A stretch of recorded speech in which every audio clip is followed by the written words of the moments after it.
All right, Collector's Maze. As you can see, I have the legendary, the iconic Bob Clendenin in the house today. How you doing today, Bob? I am great. Thank you so much for having me on your show. I really appreciate it. Hey, no problem. So I know where you're from, but if people don't know, can you give just like a brief intro of what you've done, what maybe people have seen you in? I think the stuff that probably gets me recognized the most is either Dude, Where's My Car, Scrubs, Cougar Town, 70 Show, uh, maybe Longmire. Okay.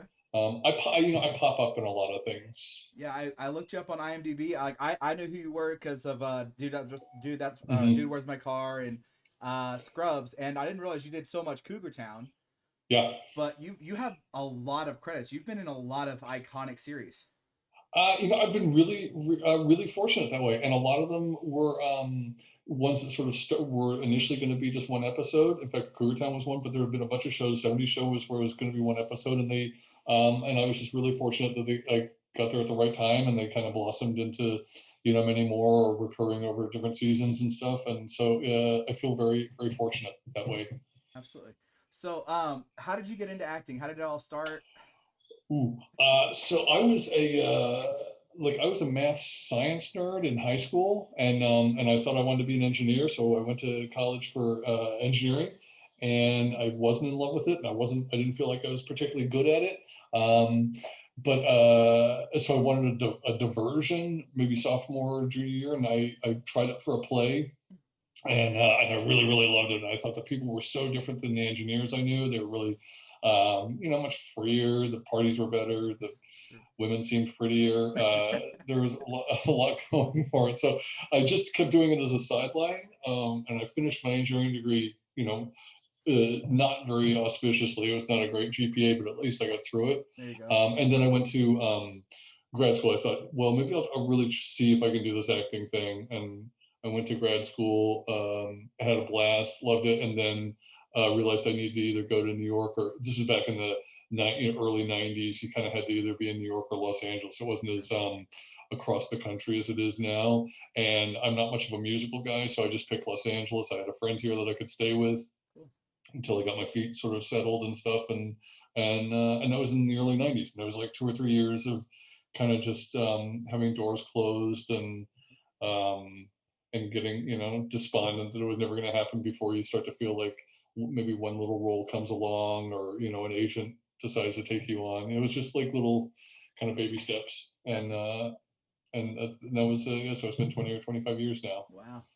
So, what was your first major role? Like, I know you probably did some small stuff. What was your first like when you felt like you were like, hey, I can be an actor now?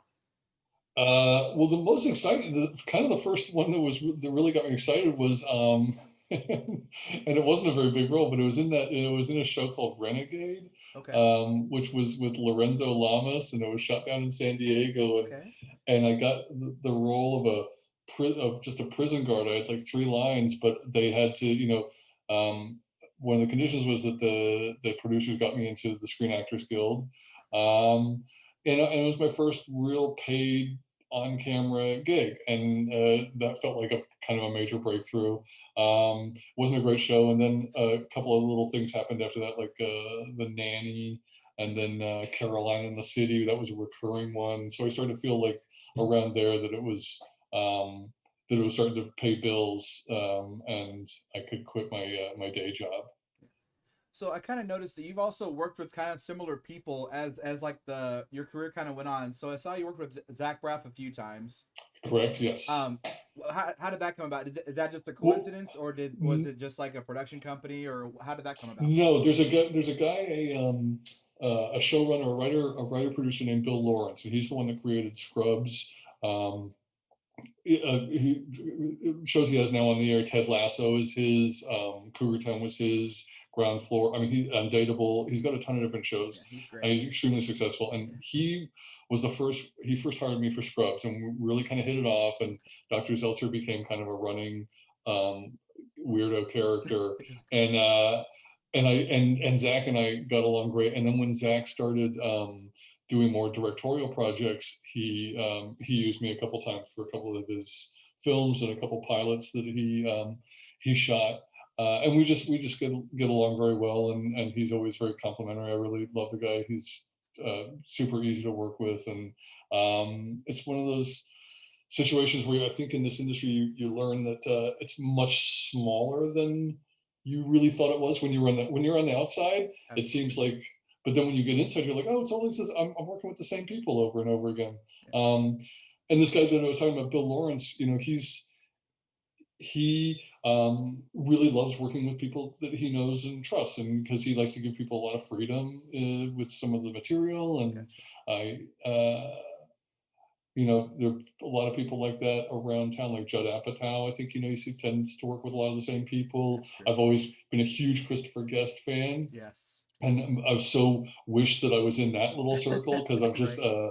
adore his stuff. So, but again, he works with because these people intimately, and you like working with them, and why wouldn't you just use them over and over again? And kind of understand what you're gonna get every time you bring your friends out. Exactly. That's exactly right. Absolutely. And when you're outside of it, it seems unfair. You're like, oh, why do they always use the same people? But then you kind of realize if you're in the position of authority, it's a non-headache thing. That this person does not. I like their work. They're not going to cause problems. Things will be smooth. So yeah, you stick with what's tried and Yeah. true. A lot of people on the outside of the industry don't really realize it's still a job, and like even working anywhere, it's the people that you have known and loved working with that get to work with you again. But Absolutely. absolutely, yep, it's a great point. So, um, that '70s show, I gotta ask, that was a crazy role for you. I have to It was say that it that one was it was really weird. it was really weird, but I feel like it was a lot. It felt like probably a lot of fun for you as well. Yeah, it was tremendous fun. It's always weird initially when you go onto a show like that as a guest actor because you don't know the crew. They don't trust you quite yet. And so you really want to kind of be on your best behavior. And then when they hire you back, that's a real sort of little pat on the head, like, okay, you did it right the first time. Now we're starting to feel more comfortable with you. And that was what happened with that show, where it turned into a couple, 4 or 5 or 6 episodes, and they kept bringing him back in different. Like I remember that it was so weird that Danny Bonaducci was he Yep. was a guest actor, and he ran that burger joint, and suddenly Earl now works at the burger joint. It's like all these. But that's one of the natures of uh, multi-camera sitcoms like that, is they're writing next week's episode this week, so Yeah. it's they can do whatever they want. They can bring back people back from the dead. They can change jobs. They can do whatever they want. That's kind of what makes it fun. It's funny you bring up the Danny Bonaducci episode where Earl's behind the counter. Like that episode, I literally like everything you've popped up in. I've cracked up. Like every time you just appear out of the mist, I'm like, just it's hilarious. It's like a great. like a cold sore. So I have to ask. So it kind of feels like earlier in the career, like between like the early stuff, you were kind of typecasted as that weird guy. Yeah, So and I mean, it and to kind be of worked honest, out for it's you for Cougar Town. well, I mean, to be honest, that hasn't really changed, and I'm delighted with it. Yeah. It's like I think there's so many variations you can have within that little weird world. It's true. And when I before I got to LA, people would talk about typecasting in sort of a derogatory manner, and I think it's actually really can be an asset to an actor.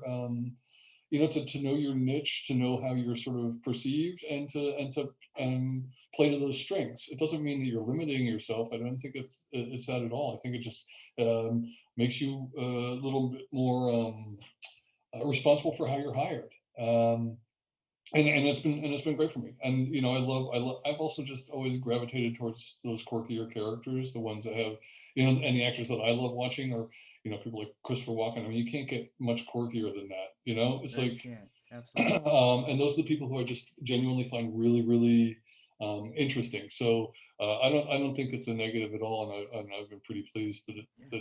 I was able to ride that It, it, that it, train a it, little it bit. worked for you. Over 100 acting credits, my guy. I looked at Yeah. IMDb and I was like, wow. Like Yeah. I So knew you've done so much, but you've literally at least dipped your pinky toe into some of the most iconic series out there. Between, well, you did Longmire. I love Right. that show. A lot of people Yeah. underrated. But you've done, like, I think, did I see a Star Trek credit? Yeah, Voyager. Yeah, and then Voyager. I also was in the movie. And some, like you said, some ones that are really have a kind of not unhinged, but very devoted fans, like Charmed, Charmed, NCIS. Gilmore Girls. Like Yep. I had no idea how big the fan base for Gilmore Girls was. Yep. And I only did one episode, but like that still comes up all the time. Yeah, Uh, my wife is a Gilmore Girls Charmed fan, and she was going through. She's like, "I've seen his face. I know." Yes. I'm like, right, right, "Yeah." He right. also, and I showed her, "Dude, where's my car?" And she goes, Okay, "Okay, that's funny." I'm that's like, I'm like, he's done. It's crazy. You've done, literally. It's been westerns to right. goofballness, but it's kind of funny how, like you said, the typecasting has not limited you, Yeah, and it like expanding over just giant universe. So very. I have to ask. Yes. So do you have any funny stories? Like, let's say, just on that '70s show. Are there any funny stories from that '70s show? Well, it was a little bit tumultuous because that was when they were rehiring. They lost Lori, remember they did a recast. Yes, yes. And so it was a little bit weird, just a little strained on set. So it was one of those sets where I was really very mindful of not speaking out of turn.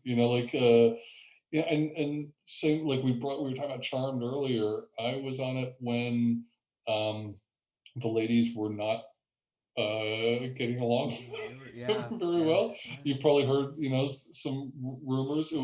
And that was a really sort of very uncomfortable, I'd say slightly toxic set. And you come in as a guest. You just got to just shut your mouth, stay in the corner, do what they tell you when called. Absolutely. And I think, to be honest, I think that's one of the reasons I've been lucky to continue working is that um, you really get, if you know your place, it really it really helps you go through and have more longevity. Absolutely, absolutely. 25 Uh, years and counting, right? yeah, yeah, yeah. Really fortunate. Absolutely. So, video games. Are you familiar Yes. with anything? Do you love any? Are you one?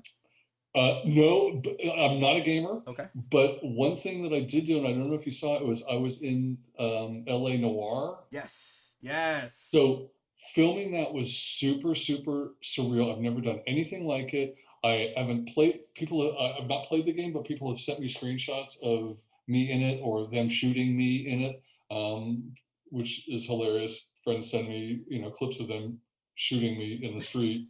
Um, but filming that was a really sort of odd experience. And I've got one of my best friends here in LA is big into the gaming world. He does a lot of motion capture stuff, and he's also a voice actor. So Okay. he's on both sides of the game industry, and I love talking to him about it because it's just a world that I'm not familiar with. I've Now, done all can that you name TV. drop that? Can you name drop him? His name's Dan Donahue. Um, Okay. if you Donohue, Okay. and I think you'll see a ton of stuff. Okay. He's also an amazing. He and I went to grad school together, Nice. and we're best friends out here, and he's very successful, and it's just nice to have him. In fact, we were coincidentally we got cast together in Longmire. I was already on the show, and he got cast as the Irish kind of Eddie. hitman. Yeah, Yes. the Yes. Yes. redhead, Yes. right? Okay.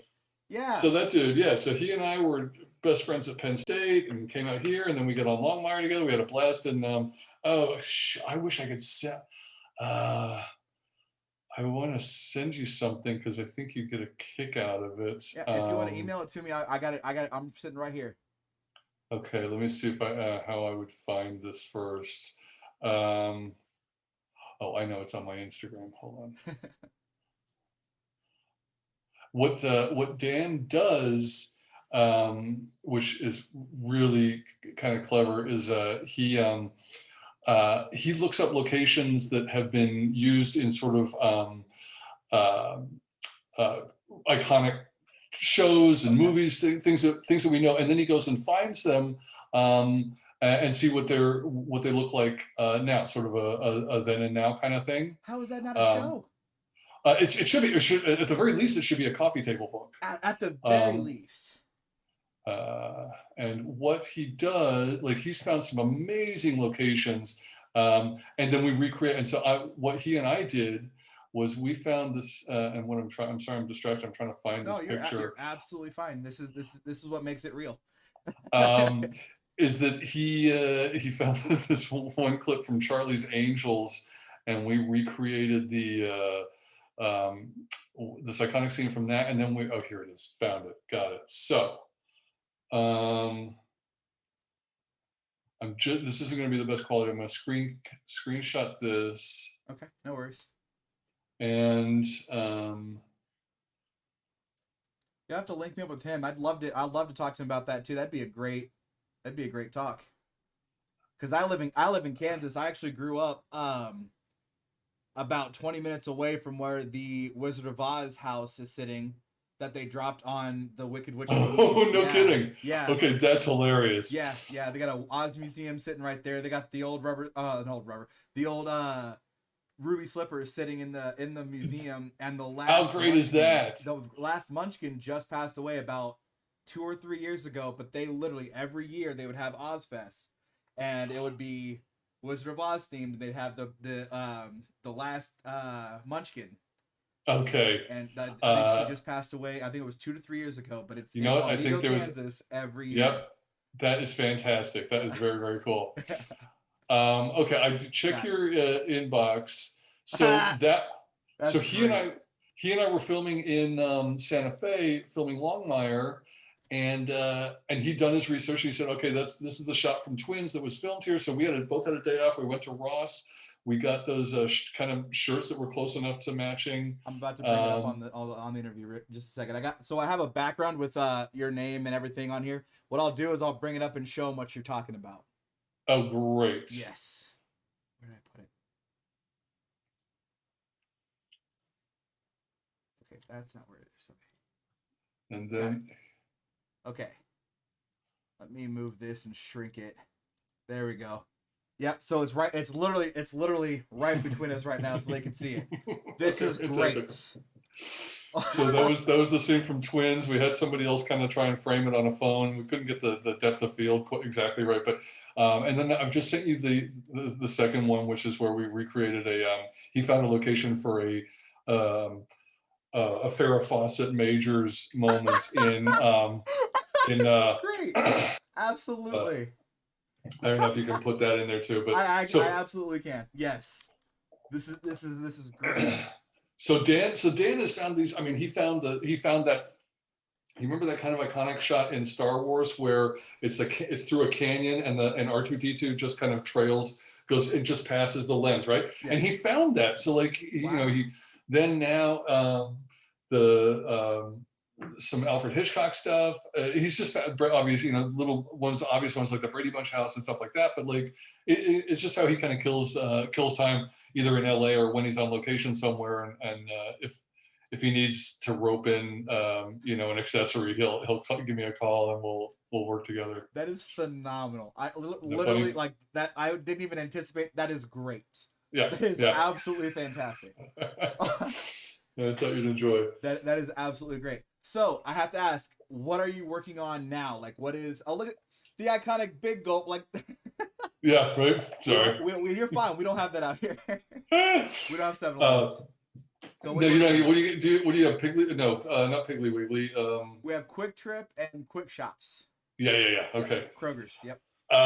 So I did just before Christmas. I did a really big, fancy Brad Pitt movie, which I'm kind of excited about. It's called Babylon. It'll come out in November of this year. Did you see La La Land? Okay, so it's Damien Chazelle who wrote and directed this. So it's huge. I mean, it's probably $250 million movie. It's like, and it's got him. Brad Pitt.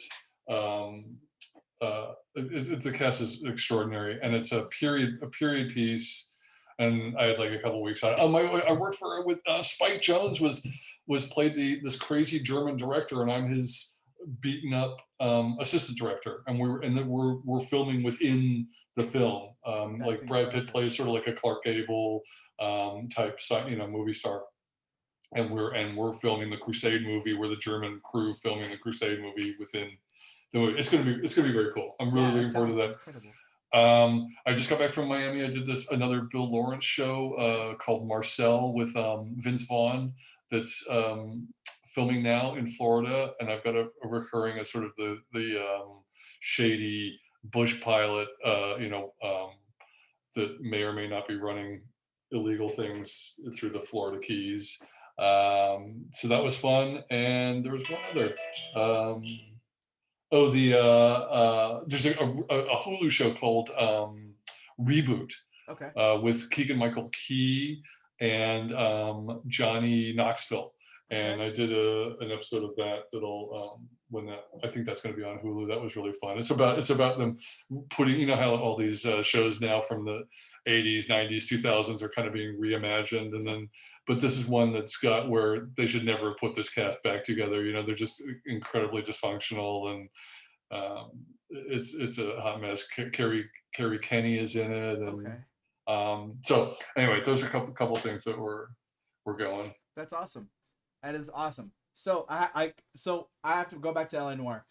Did you do motion capture for that? No, it was what it was I just sat in a chair, but you're surrounded. Probably, I'm guessing maybe 18 to 24 micro cameras that are all fixed, and you remain very, very still, and they're capturing you from all angles. Um, and so then the director is just it's like this sort of disembodied voice you hear, giving you just direction about lines he wants you to read, facial expressions he wants you to make, and they're just filming each one from all these different angles. So and you're really, you need to stay very focused and very not moving, because they're going to take just those facial expressions and transform them. Got you. um, but it was really cool, and I think, just talking to Dan, that's sort of still the most prominent way of doing that kind of capture. For sure, because they'll still do a motion capture and have somebody walk, and sometimes they don't even need somebody to walk. They can actually just Yeah, they can just do that. But what they need is your face and talking and stuff like that. And LA Noir right. actually is one of the first ones to be like capture actual people's faces and get them to talk and stuff like that. Oh, is that right? So, but what's awesome about that is it's still being done that exact same way now, even with all the technology changes. The cameras have gotten better, but they still do it with the 24. So NBA 2K, the game, you can actually Uh-huh. take your phone now and scan your face, but you do it like this. And then put yourself in it. Exactly. Al, how cool is that? But it's based on that technology. Our phones are that good now that we can do Yeah, that. It's yeah, just pretty cool. So it's cool that you got to be a part of that, because that's it was cutting yeah. edge Because back that was then. cutting edge. Very It's cool. standard now. And and I think they kind of tapped into that. A lot of the people that had been in LA Confidential or in movies that were sort of vaguely recognizable from that kind of world, and I think that they deliberately went after those people for LA Noir. Absolutely. Yeah, So you've done everything. You've done a video game. You've done TV. You've done movies. a lot of If commercials. a lot of commercials. A lot of commercials. If there Yeah. was something, is there something out there right now that you haven't done yet that you'd like to do? It's funny. It's like I keep there. Uh, it's a variation of that question, which is like the shows that I wish that I was in. That too. Yeah. Like we talked about Christopher Guest before, who I love all of his stuff. I would love to have been in or do anything with him. The Coen brothers is a world that I really think that I'm really shocked they haven't called you. Like I know. right, Well, the quirk is like right there. Like, come on. it's right there. I think it's just a matter of time, because I have auditioned for them many times, and I made a joke the last time I went in for them. I can't remember what it was for, but I said, and it was true. I said, you've called me in about four times, and every single time it's for a character who gets shot in the head, and I'm not exactly sure how to interpret that. And it was like the chicken, the chicken farmer in he gets shot by with the air gun. Is this ringing a bell? Is it No Country for Old Men? Oh yes, yes. She gets shot by Javier Bardem with Yes. the right. So like Yep. that role in True Grit, there was another guy who got shot in the face, and so anyway, they're amazing, and I think if I just keep at this for another ten They or 20 years, got you. I'll get in something of theirs. And Something. then my favorite comedies ever were both the Larry Sanders Show and Arrested Development, and I regret that I was never able to get on either of those shows before they ended. I think so they're done with it now, the reboot that they did, right? Or Yeah, the yeah, revival. that's Okay. long gone. Yeah, Yeah, I yeah, that's figured. not. Well, But I just love. I just think the writing on both those shows was so sharp, and anyway, spoke to me. It was my kind of thing. So yeah, so those are the things that I wish I'd done. And I just feel that it's now I'm kind of in a tough area because I'm in my 50s. White character guy, not really hugely. That's a demographic that's less in demand it's now. definitely dying. Um, so I'm whatever work comes along is great. This thing I did in Florida was a blast. Uh, I like working. It's more of a factor of who I'm working with than necessarily what I'm working on. I keep hearing. It's yeah, Yeah. it's just it makes us when you visit a healthy, kind of alive set and then see the toxic set, you can see clearly. Well, this one this one's fun. That one's not so fun. Absolutely. And you've Um, certainly had your share of sets, like literally like yeah, a hundred different credits, over 100 different credits. yeah. You certainly know, yeah. Well, the Um, one I tell you, I don't know if you watched any. There was one. This guy I have worked with a lot, guy named John Lear, mhm, and he and I did 10. We started with 10 items or less, okay. which was in a grocery store, and then we did the show Quick Draw, which was on Hulu, Mhm. and both those shows are really almost exclusively improvised. I Oh mean, wow. they'll have a story arc for each episode, but the actors don't know that, so you just get to set and you're given some rough instructions, and we just riff until we get something that's good and funny and parrot. And I loved working that way. Yeah. We did 3 seasons of Quick Draw, and it was just a blast. It was just a blast. It was a period piece, an improvised period piece. I mean, it's just really And super that's fun. tough to do. Like a lot of people can't do that. So No, no, but I kind of come from an improv background, and I enjoy it, and I really like the people we were working with, and you really get into a pattern. You start to know how each other works and work accordingly. yeah, you'd almost have to. Like it's Yeah. if not, it dies, you know? That's Absolutely. exactly right. Have you considered writing or have you written anything before? No, no. I mean, I've tried vaguely with a friend, and I don't think I'm very good at it. I think I'm really good at punching up my own lines. I'm really good at improving stuff. I'm not great at storytelling or writing characters who I'm not going to play. Got you. And I think that's the gift that real writers have, and I don't have it. Yeah. So, you know, um, Oop, hold on. I've never had that. This is one of those things where I'm sitting here like, what is that popping up? So it just says we're running out of time, but we're not. oh, okay, We're fine. We're fine. uh, we're okay. Yeah, we're absolutely good. No, like if it ends up cutting us off, I'll bring us back up. Don't worry about it at all. Okay, But as long I'll as you hold still that. have time, you're still good. Yeah, I got like at least 10 more minutes. Oh, perfect. Then yeah, I think that'll be plenty. Um, yeah. So tell me some of the favorite people you like working with, because I know that's one thing you talk about. Is there's the toxic sets and the great sets. Yeah. Who was your like favorite people to work with? I already mentioned him. This Yep. guy, Bill Lawrence, is probably my favorite of all time. I thought Scrubs was one of the most Yes. exciting and fun sets to work on. The people were amazing, and you knew you were doing a really great show. That's awesome. And then it was a similar experience on Cougar Town, which is it was a different kind of show, but it was still a really healthy, fun, productive set. I loved my character. They gave me great lines. I didn't have a huge amount of um, heavy lifting in any scene. Like the good thing about kind of being like the character guy like me is you don't have to do a lot of the exposition or plot laying. You get to come in, say something weird, funny, get a punchline, leave. You're sort of done for the day. Yeah. Jump in, And get your laugh, and get out. Right. yeah, I mean, that's exactly right. And I kind of love that. So his stuff I definitely love. I had an absolute blast on this Damien Chazelle movie just Oh to yeah. watch something of that scale. Um, I had not been. I mean, the I had that one line in the Star Trek movie, which was huge, and it was kind of weird because it was so secretive. I can tell you stories about like what a weird experience that was Yeah. just for literally one line. I mean, that motorcycle guy got the keys, but the amount of work that went into that was sort of insane. And the amount of Uh, NDAs you probably had to sign oh, it and was crazy. It was yeah. crazy. I got to set, and I'd had like 4 or 5 fittings for this jumpsuit and everything for this one line character, and I get in there and there's the jumpsuit, but then there's also this ridiculously huge poncho.